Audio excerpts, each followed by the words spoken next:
This is CBC Winnipeg News.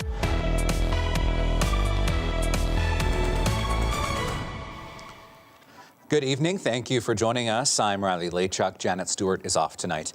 Winnipeg police say they cannot keep up with calls from people concerned about their missing family members. Now, the province is funding an integrated unit bringing together different police agencies and grassroots organizations to help in the search for missing people. The CBC's Stephanie Cram brings us the story. The number of missing persons incidents reported to Winnipeg police is on the rise. Many of those cases involve young, vulnerable girls. Last year alone, there was 9,315 missing person incidents reported in Winnipeg alone. That doesn't even include the rest of Manitoba. RCMP reports about 3,500 cases throughout the province a year. Each one of these is an individual. Each one of these represents a family who is worried about that individual who is missing. That's why the province is spending $2.1 million to establish a Manitoba integrated missing persons response unit anchored out of the Winnipeg Police Service, working with RCMP and grassroots organizations like the Bear Clan to more effectively respond to missing persons reports. It allows us to quickly assess that and assign resources so that we can start timely investigations, and we can also look for opportunity to more effectively liaison with the families. The unit will hire more missing persons coordinators to work around the clock taking calls from concerned families. According to RCMP, over half of missing persons incidents are reported at northern RCMP detachments, many of them youth. It is not uncommon for these missing youths to be drawn or lured to larger city centers like Winnipeg or Brandon. Once in these larger centers, they can become vulnerable to exploitation and or victimized by people who have no care for their well-being. The unit was in part created in response to the calls for justice from the National Inquiry into Missing and Murdered Indigenous Women and Girls. Time is so important when your loved one's missing and you need to get that report. So I think that, having people available kind of 24/7 to take those missing persons reports, I think it's going to go, a long way. Police say they expect the unit will be up and running in a couple of months. Stephanie Cram, CBC News, Winnipeg. 2 asylum seekers who lost all of their fingers to frostbite while crossing the border into Canada in 2016 have something to celebrate. They have now become Canadian citizens. The CBC's Ian Fraze has more on what citizenship means to them. It's beautiful how it looks, so I'm protecting it with my life. This certificate declares Seydou Mohammed a Canadian citizen. He never would have thought this was possible 7 years ago. He was one of 2 asylum seekers scared for their lives back in Ghana. Fearing deportation in the United States, Mohammed and Razak Iyal made a journey that almost cost them their lives. They got lost walking into Canada in the dead of winter. We thought we were going to die there.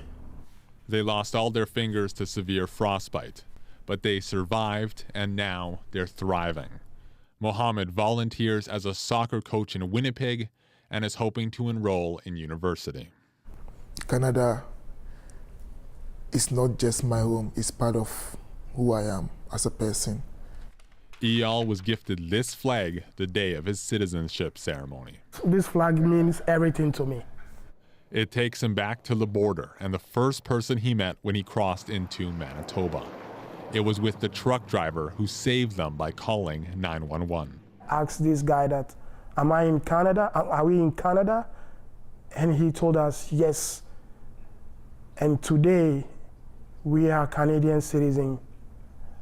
That's very, very amazing thing that happened in my life. The men are grateful to be Canadian and describe what it means to them. There are some responsibilities that we as Canadians to be part of, like helping the communities, helping people.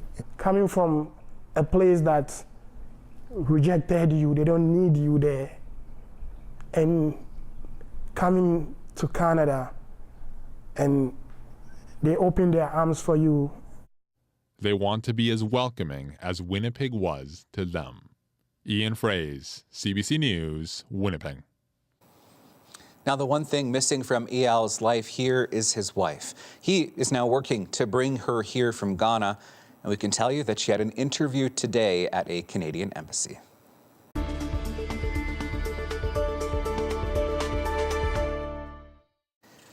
Manitoba Public Insurance wants to hire an outside consultant to help keep Project Nova on budget and on time. That is according to a request for proposals that was tabled by the opposition during question period today.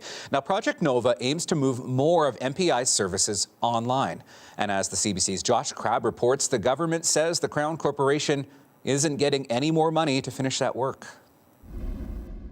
The goal of Project Nova is to move more of Manitoba Public Insurance's services online, but the project has already faced cost overruns and delays. Now MPI is looking for help to finish Nova on time and within its updated budget. A request for proposals was sent out by the Crown Corporation about a month ago.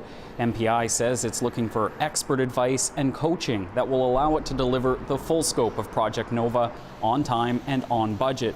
Except the project's already gone over budget. The IT renewal project was initially expected to cost just over $100 million when it was started in 2020. Now it could cost as much as $290 million to complete. The timeline to finish Nova has also been extended from 3 to 5 years. The opposition NDP's critic for MPI, Matt Wiebe, argues there have been problems from the get-go. We have a lot of concerns about how the project has been rolled out, but ultimately it's about trust, and it's about the fact that this government has mishandled this every step along the way. It's not known exactly how much hiring an external consultant will cost, but the minister responsible for Manitoba Public Insurance, Kelvin Gertsen, says MPI won't be getting any more than $290 million to finish Project Nova. The minister says the project has gone over budget in part because of underestimates made internally by MPI. The initial scoping was obviously too low. Probably were a lot of folks who said that to begin with, and I don't know that their scoping within MPI had the ability of a project of this magnitude.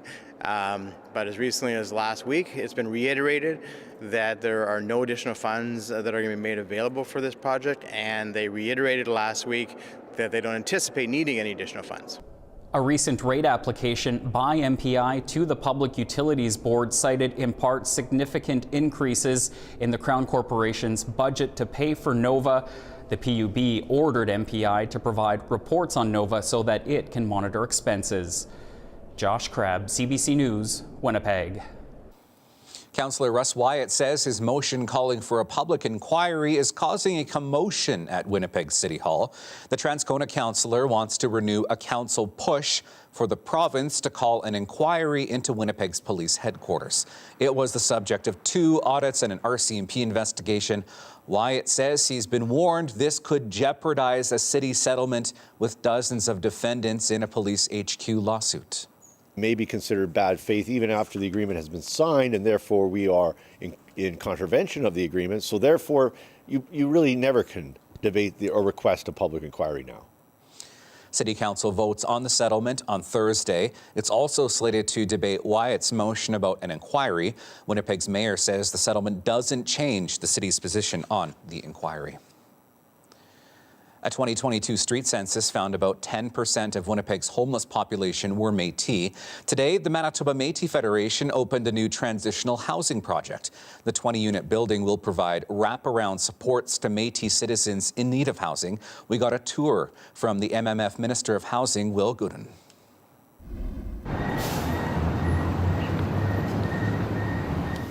We have just cut the ribbon on our new transitional housing for unsheltered, for people who are at risk of homelessness, and we're at 670 Main. It's a 3-story building, and we have 20 plus units here. Hello, my name is Will Goodon. I am the Minister of Housing and Property Management for the Manitoba Métis Federation, and we are here at the grand opening of the Free Métis. Free Métis is a Michif word that means fresh beginnings. It's going to be helping people who are unsheltered, at risk of homelessness. So excited. There's 20 units here. There's accessible units. There's a couple of 2-bedroom units as well. We've got the Red River sash that is going to be a gift.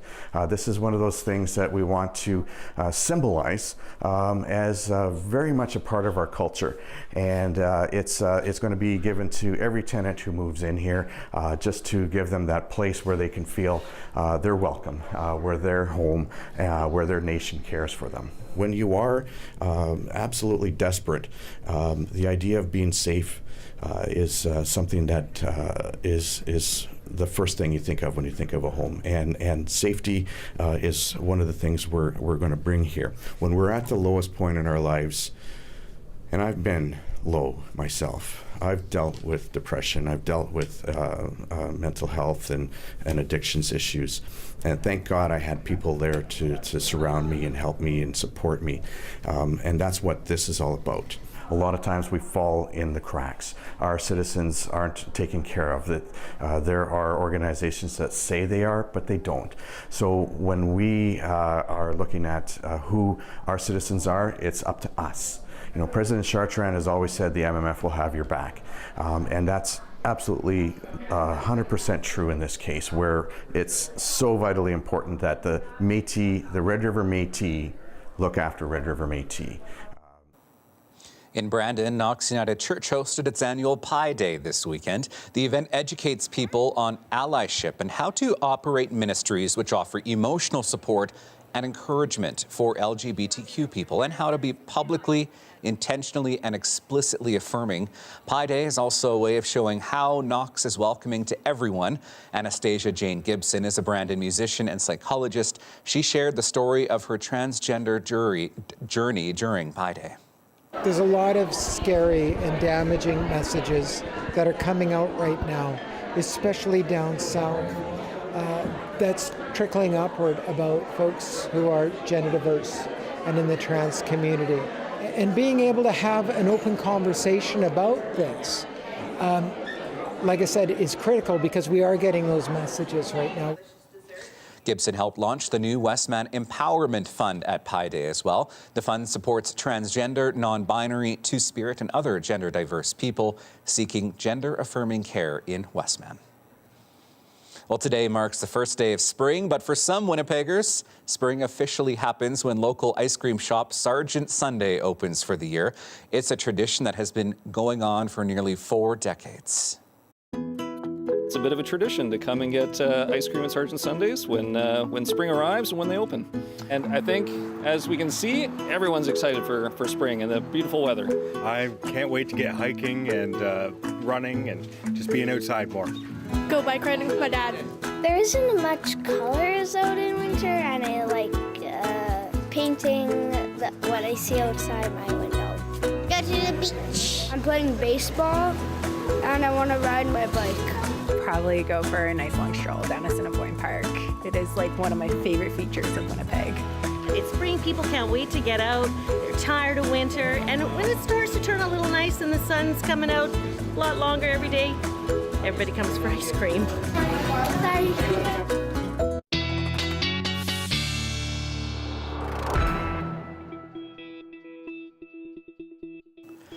Meteorologist John Sauder is here. Oh my goodness, the sprinkles, that ice cream looks so good. and Lynn always makes sure that whenever I go in there, it's been a while, yeah, but she always makes sure there's chocolate chip mint. Oh yeah. And a good stock of that. There are some interesting facts about the spring equinox that you may or may not know, but so I went outside earlier today and I want you to have a look at this. March 20th at 4:24 p.m., the spring or vernal equinox, the start of astronomical spring. Equinox generally means equal day and equal night. Well then, why are the sunrise and sunset times not exactly 12 hours apart? Well, the sun is a disk, not a point of light. We quote the sunrise as the time the top of the sun is at the horizon, and the sunset as the time the top of the sun drops below the horizon. If we were to measure those times from the center of the sun, those times would be much closer to being 12 hours apart. And atmospheric refraction of light makes the sun visible slightly before sunrise and after sunset, so that also makes a slight difference. Here's another cool fact. The sun rises due east and sets due west on the equinox. Well, almost. Where we live, sunrise is a fraction of a degree off the 90-degree azimuth, and the sunset is a fraction of a degree off the 270-degree azimuth. And did you know the sun rises and sets fastest on the equinox and slowest on the solstice? When comparing the equinox in March to the solstice in June, it takes about 30 seconds longer in June for the edge of the sun to touch the horizon than fully set or rise. Well, now what we need is some warmer temperatures, and today it certainly didn't feel, well, not too much like spring. Kind of looked like it out there. Nice sunshine out there. -8, north winds at only about 17 kilometers per hour. So a bit of a north wind, but you kind of had to dress for it at -8 degrees. It was -8 at the airport, -7 downtown. And yeah, I mentioned the sunshine. That is right across the province today. Few extra clouds kind of building in out of a system that is forming that will bring a lot more cloud to us tomorrow. The low right now is down around Colorado. Now, Colorado low, likely. It's not a strong one, and it's not really bullseyeing southern Manitoba, more northwestern Ontario and areas out to the east. And it's going to take a while to kind of build in. It's generally a cloudy day on the way for tomorrow. There will be some breaks in the cloud, most of that early in the morning. And then on in the afternoon, we see some flurries up around Flin Flon, a few flurries in the southwest portion of the province.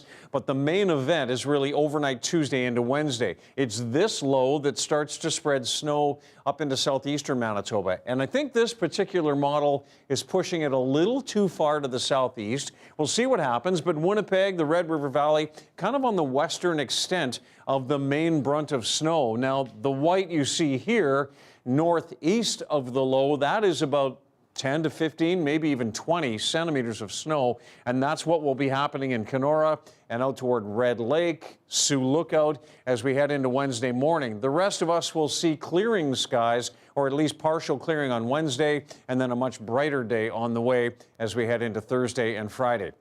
48-hour snowfall takes us right out to 6 p.m. on Wednesday, at a couple of centimeters here in Winnipeg, maybe a little bit more to the south, 3 in Brandon, but 7 in Kenora, 11 in Dryden and in Sioux Lookout. And where you see the darker colors here, that's more like 15 to 20 centimeters. So safe to say we're dodging a bit of a bullet there as far as our spring snowfall is concerned. Tonight, -16, partly cloudy sky, a few sunny breaks in the morning. East winds at 10, and then not too strong in the afternoon, and we're mainly cloudy. -4 tomorrow afternoon. The snow here in the Winnipeg area won't start until well after dark into the evening and overnight period on Tuesday into Wednesday. And then a few flurries on Wednesday morning. But you can see we gradually warm up through the week, and you'll really like the numbers I have for you coming up, Riley, on the weekend. We just get a little bit warmer as we get towards Saturday. Looking forward to those spring-like temperatures. Thanks, John. Thanks. Well, data suggests that Steinbach leads the country in a pretty enviable category, generosity. People living on the receiving end of that support say they are not surprised that Steinbach ranks above the rest. The CBC's Ian Fraze explains. The generosity of Steinbach strikes a chord with Devin Edmonston. Less than 2 months ago, he spent a few nights sleeping here, huddling for warmth in the penalty box of an outdoor rink. Something inside me told me, like, you need to try and find someone to help you. Edmonston went to Steinbach Community Outreach, which helps those struggling with homelessness and poverty. He got the help he needed. The town is so small and close-knit that everybody knows each other, that it's like an easier community for everybody to help out. One of the most reliable indicators of a community's generosity is the amount of donations filed on their taxes. And in that category, Steinbach is the most generous city in the country by far.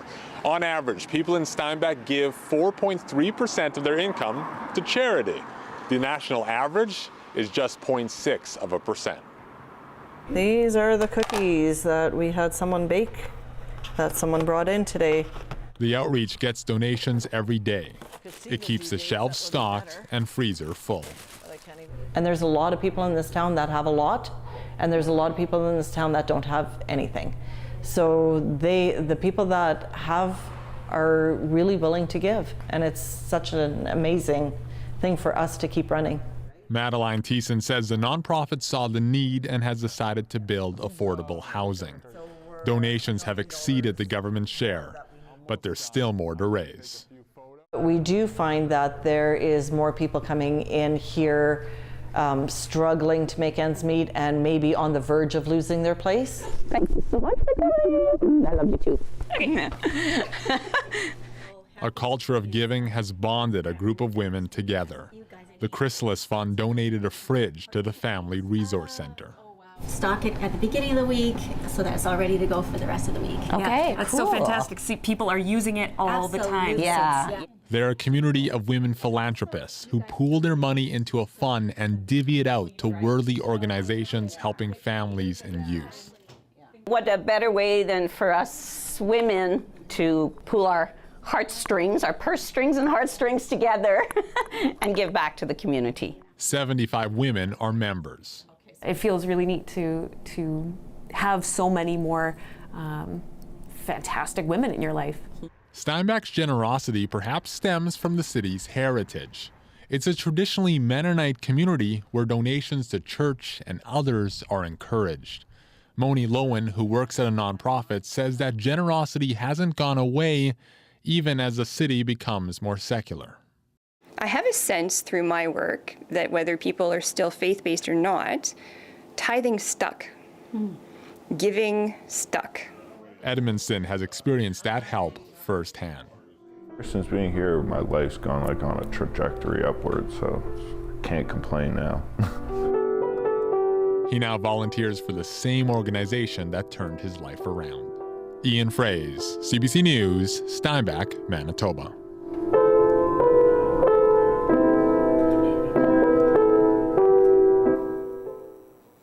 Manitoba's youngest mechanics, engineers, and software designers put their robotic creations to the test over the weekend.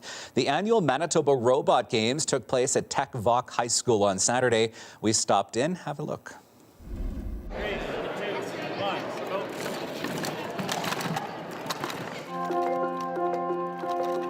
Okay, what happens is the students in the range K to 12 build robots, and they come down here and they engage in a variety of competitions. We've got the sumo competition. If you take a look at the rings, the two robots try and push each other out of the rings. We've got the two classes of size, mini sumo, and the prairie sumo is a little bit bigger. We've got cars that are driven by cables, and we've got some robots that are completely autonomous, where you put them on the ring and you step back and you may the best bot win. 3, 2, 1, go! Make sure to go around. Haven't lost yet. Yeah, we're both undefeated so far. Had an intense match over here. Well, I kind of just made it all thin here, so no matter from what angle they come at, they're always going to ramp me. So it's kind of, unless they get under it somehow, which his can. Yeah, is the only one. That's the style for mine, is that I sanded these scoops down really thin, so they drive right under the other robot and lift them up and push them off.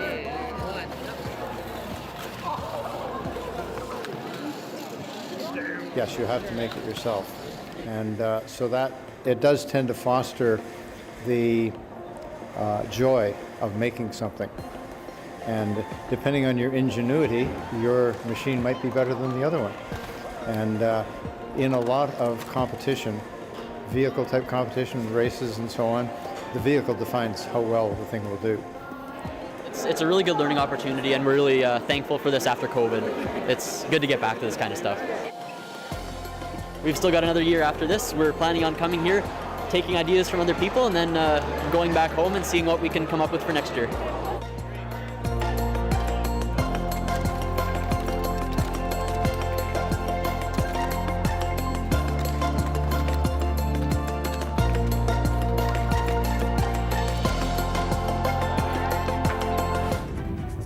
That looks really neat. Still ahead for us tonight, a stabbing at a high school in Nova Scotia has left 3 people injured and a student is now in custody. We'll have more after the break. You're watching CBC Winnipeg News.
A Nova Scotia high school is the site of a police investigation after 3 people were stabbed there this morning. A student at the high school in the greater Halifax area is now in custody. Now, this incident happened just hours after classes resumed after March break. CBC's Blair Rhodes reports.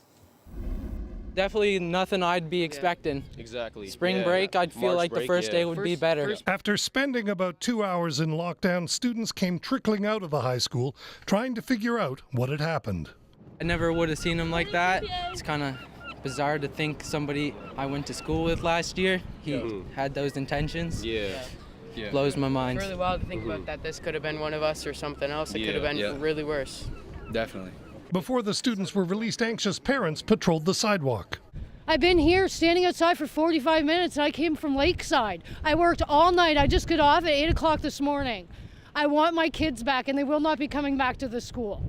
By early afternoon, more pieces of the puzzle were emerging. There was a concern with the student. The student was in the office at the time that the incident took place. It was all very, very quick and very immediate. So as soon as it was realized that there was a violent incident taking place, there was an announcement made, which is hold and secure, which means that the students are to stay in place in their classrooms. Police were on the scene 10 minutes after they got the call. We have one youth in custody who is a student at the school, and there is no threat to public safety. The youth was arrested in the field in front of the school. The wounded were rushed to hospital by ambulance. The school closed before noon and police were on scene for much of the day. Lindsay Bunin says when school reopens, there will be supports in place for students and staff. She says it's too soon to say whether there will be any changes to school security. Blair Rhodes, CBC News, Halifax. Chinese leader Xi Jinping is in Russia on a 3-day visit. The two countries are seeking to strengthen their ties in the shadow of Russia's war with another neighbor. But Ukraine's Western allies are looking for hidden motives behind the public glad-handing. Briar Stewart has that story. President Xi Jinping was greeted by a military band as he landed in Moscow for his 4th state visit, his first since Russia launched its full-scale invasion of Ukraine. President Putin was all smiles as the leaders met at the Kremlin before they heaped praise on each other. Dear President Putin, I always call you my dear friend, he proclaimed. Despite that overture, China is keen to portray itself as neutral when it comes to Ukraine. It positioned itself as a potential peacemaker when it rolled out a 12-point plan last month. We will discuss all these issues, including your initiatives, said Putin. But some doubt China's claims of impartiality. The U.S. has repeatedly warned that China could be considering sending weapons to Russia, though they've seen no evidence it's actually happening yet. We still don't believe that China's taken it off the table. China dismisses those claims. How far, again, is it willing to go in this relationship? Experts say sending weapons would be a big leap in what Russia and China calls its no-limits friendship, because China could be hit with sanctions and relations with the West would worsen further. And I think that the day that China does decide to cross that line is potentially the day that a new Cold War would actually start in practice rather than just in rhetoric. Xi's visit comes just 3 days after Putin was charged by the International Criminal Court with war crimes. But China has referred to that indictment as a double standard.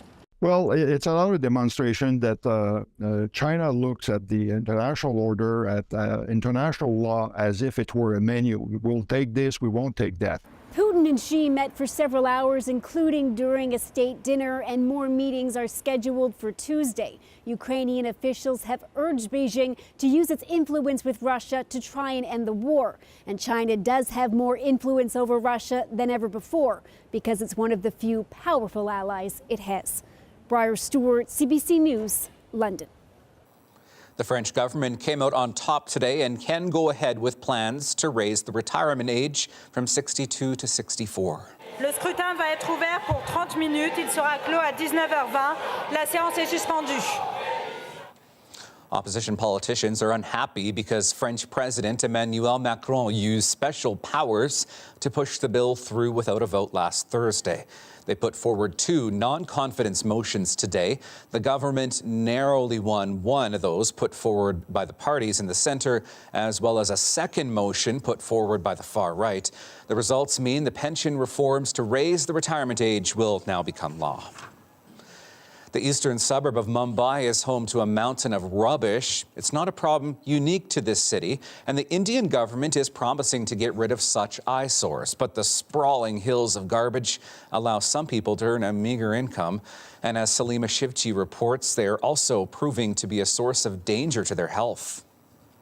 This is one of India's waste mountains. They are the oldest, here for nearly 100 years, and it is massive, 18 stories high in many places, sprawling all around this area, curving around this neighborhood, more than 2.5 times the size of Vatican City.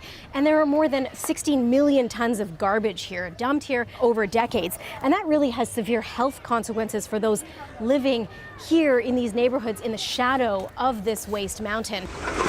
There is also a whole ecosystem, people really living off the waste that's gathered here on the mountain. A network of garbage pickers that sift through everything, looking for anything, plastic, bits of metal that they can sell and make a profit, all for their livelihoods. People like Jehana. She says if she misses one day of picking through the waste here, that means a day without any food for her family, no food to feed her 3 children. She did have 3 other children as well, 3 who died, one of tuberculosis, another of pneumonia. She says because of living in the shadow of this waste mountain, all of the toxic fumes that come out of this decomposing waste and when they're around it all the time. It's a significant issue here in these neighborhoods that have sprung up around the mountain over decades. There is a much higher prevalence of tuberculosis and other illnesses. You are living with waste almost as a everyday thing. It's an everyday danger. This is the ward where there is the highest proportion of tuberculosis and multi-drug resistant tuberculosis at that. The proportion of urinary tract infections is very high amongst women. India's government has promised to tackle this massive problem, with the Prime Minister Narendra Modi saying that he wants all of the waste mountains across the country to be gone within a few years, turned into either treatment plants or greener zones. But critics do say while that is a good promise, it is a massive task that will take an immense effort. Salima Shivji, CBC News, Mumbai. A British artist is down in the dumps about finding an apartment, literally. He plans to live in a dumpster in downtown London for a year to draw attention to the high cost of living. This is where I sleep. It's actually kind of cozy. One of my favorite parts of the design is definitely the curved roof. Kind of makes it feel a little bit more like a cocoon. A skip, obviously, it's actually a very British term. I didn't realize when I first started doing these projects but most of the world would know it as a dumpster. I was doing some work abroad and I was moving back to London and had to start that kind of dreaded hunt for a room. The prices had gone crazy, rent was mad. And even if I found somewhere that was in my price zone, then there'd be 100 other people also looking for that room. So this is the main living space. I've got the cooker here. There's a very tiny fridge. As you can see, it does not fit that much. So this is where my water is. So I refill this from a hose pipe that comes from the neighbour's property. When I'm washing up in the sink, that drains down just into here, which I can pour away down the drain. I've got the portaloo in the corner of the site. All the neighbours are amazing, actually. They're super friendly. I've had people that live on the street come up to me and say their kids have grown up here, their work is here, and now with prices going crazy, they're having to move way outside the city. The skip provided me the kind of opportunity to make my own tiny little house and show that juxtaposition of a house inside something which should never be lived in.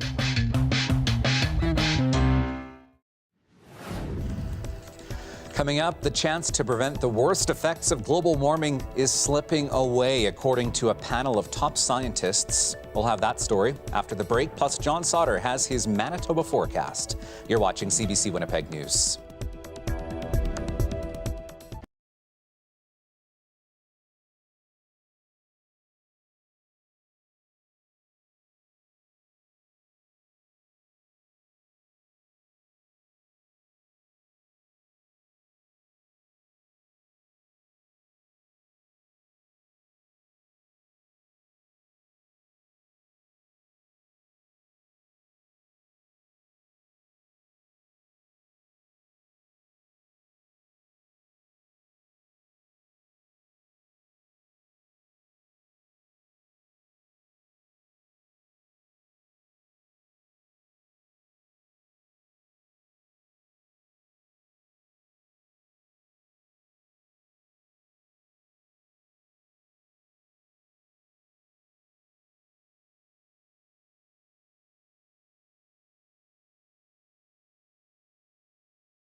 A panel of top scientists says the window to avert the worst effects of global warming is fast closing. Today's report by the UN Intergovernmental Panel on Climate Change offers hope, but also a warning. It shows that the planet is a mere decade away from reaching a critical tipping point. Jayla Bernstein has the details. The latest UN report on climate change is a dire warning about the closing window in terms of being able to address climate change before we see irreversible damage done. The report was released today by the IPCC. That's the UN body, the authority really on climate science. And what the authors say is that we are likely to reach 1.5 degrees warming above pre-industrial levels in the near future. The question really is, will we hit that number and then blow past it to see the worst case scenario, or will we hit 1.5 degrees warming and then go back down? And scientists say it really rides on whether or not we start cutting carbon emissions now. The climate time bomb is ticking. But today's IPCC report is a how-to guide to defuse the climate time bomb. It is a survival guide for humanity. As it shows, the 1.5 degree limit is achievable, but it will take a quantum leap in climate action. The UN Secretary General is calling for deep and rapid cuts to greenhouse gas emissions this decade, and he called out developed nations in particular, saying they should be aiming to hit net zero as close as possible to 2040. Jayla Bernstein, CBC News, Montreal.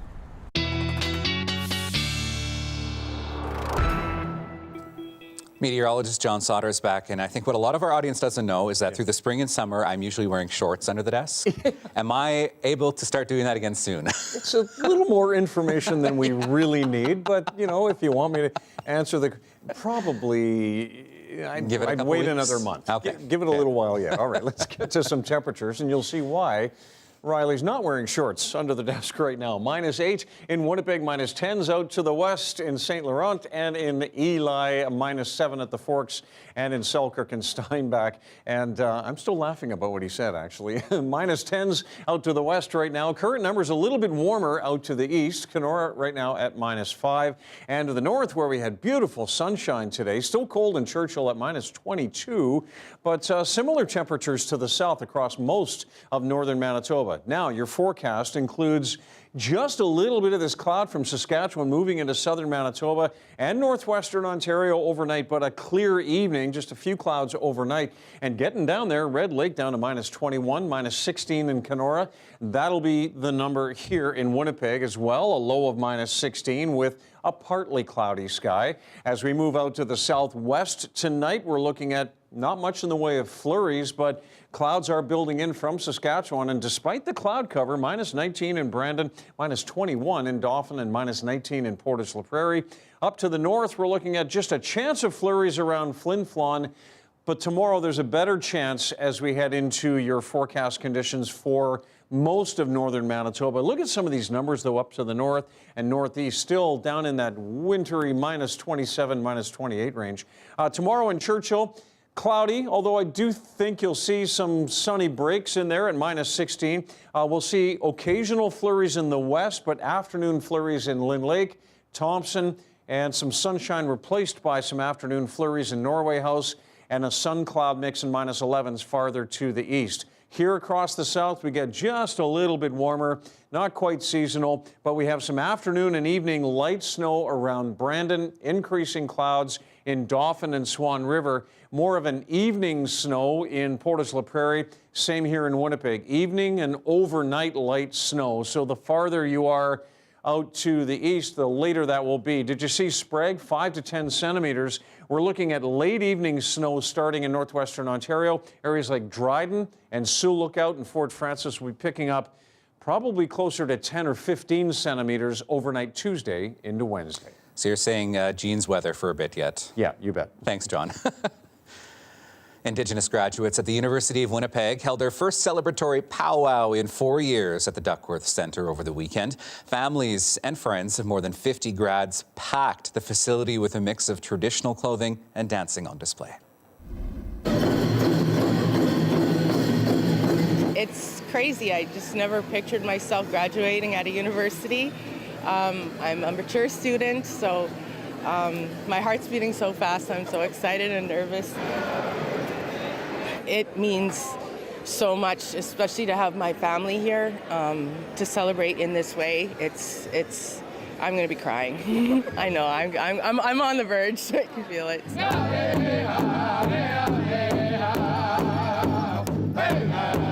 This is the first time in 4 years that we've been able to gather as a community to honor our Indigenous graduates. So we have 52 right now who will be honored today, and from a variety of different degree programs. So it's pretty awesome. I'm very nervous, but I'm very excited and happy and overwhelmed. I hope to teach at the school I'm currently working at in Guinness School in Rosa River. It means the world to me.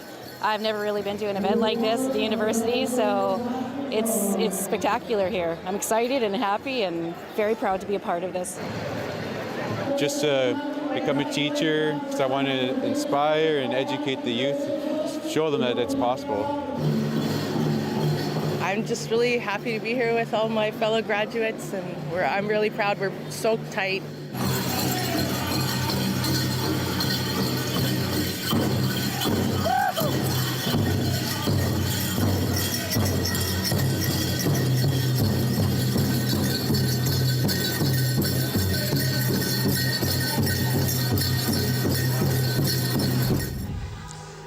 After the break, a Brandon choir will be singing at New York's world-famous Carnegie Hall next month. We'll hear from one of the conductors of the Métis choir coming up. You're watching CBC Winnipeg News.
It's a little bit of Brandon's Connect Us Choir there. They will be singing at New York's world-famous Carnegie Hall next month. Singers from across Western Manitoba will be part of the show on April 1st called Canada at Carnegie. The appearance will be the choir's first trip outside of the province since the COVID-19 pandemic. And for more, we've reached one of the conductors, Michelle Chiswick. Thank you so much for coming on the show. You're welcome. So, Michelle, how excited are you? We are thrilled. The countdown is on. We're packing, making all sorts of plans. It's going to be a wonderful adventure. So tell me how you guys are preparing for this trip.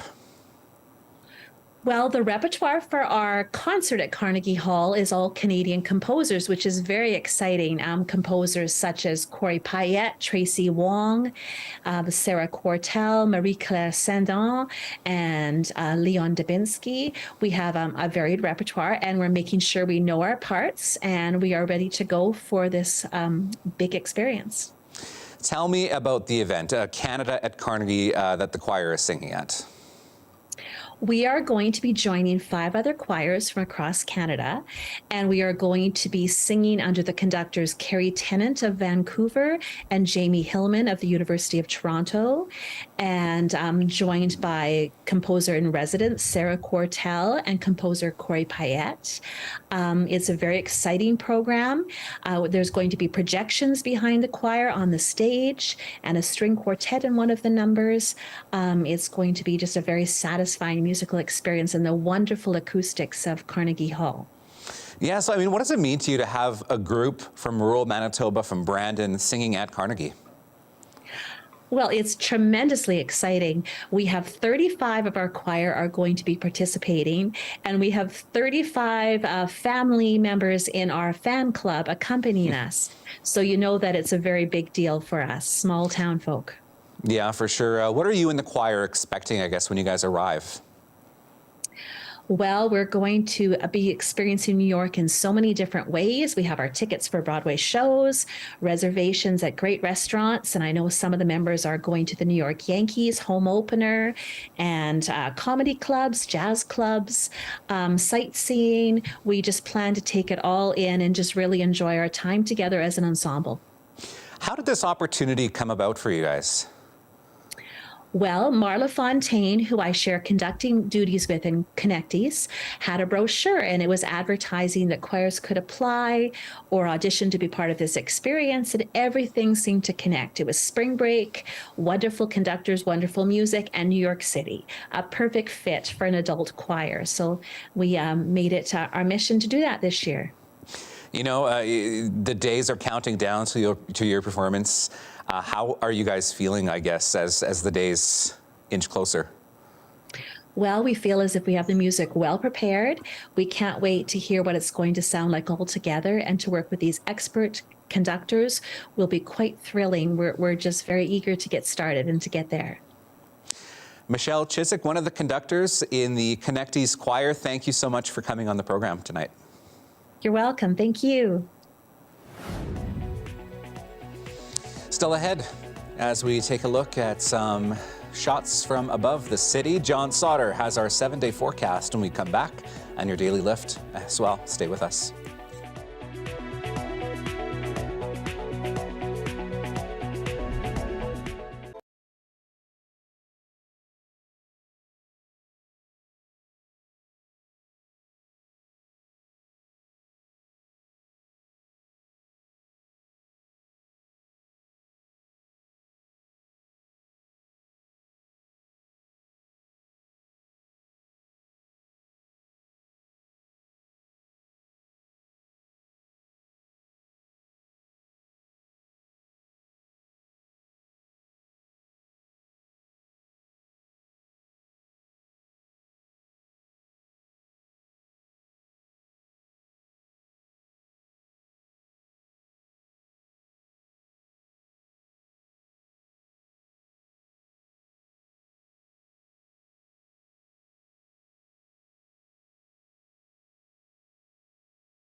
Well, tomorrow won't be quite as bright as today, and we'll start to see some snow overnight Tuesday into Wednesday, 2 to maybe 3 centimeters here in Winnipeg, higher amounts out to the east. And then we are starting to warm up. A -1 by Friday, nice and bright to end off the week as well, and a +1 by Saturday.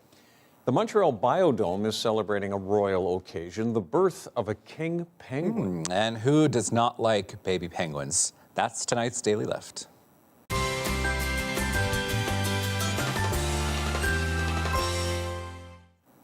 So this chick was born on February the 1st, and staff say mother and baby are doing quite well. The is only the second time a baby has hatched there.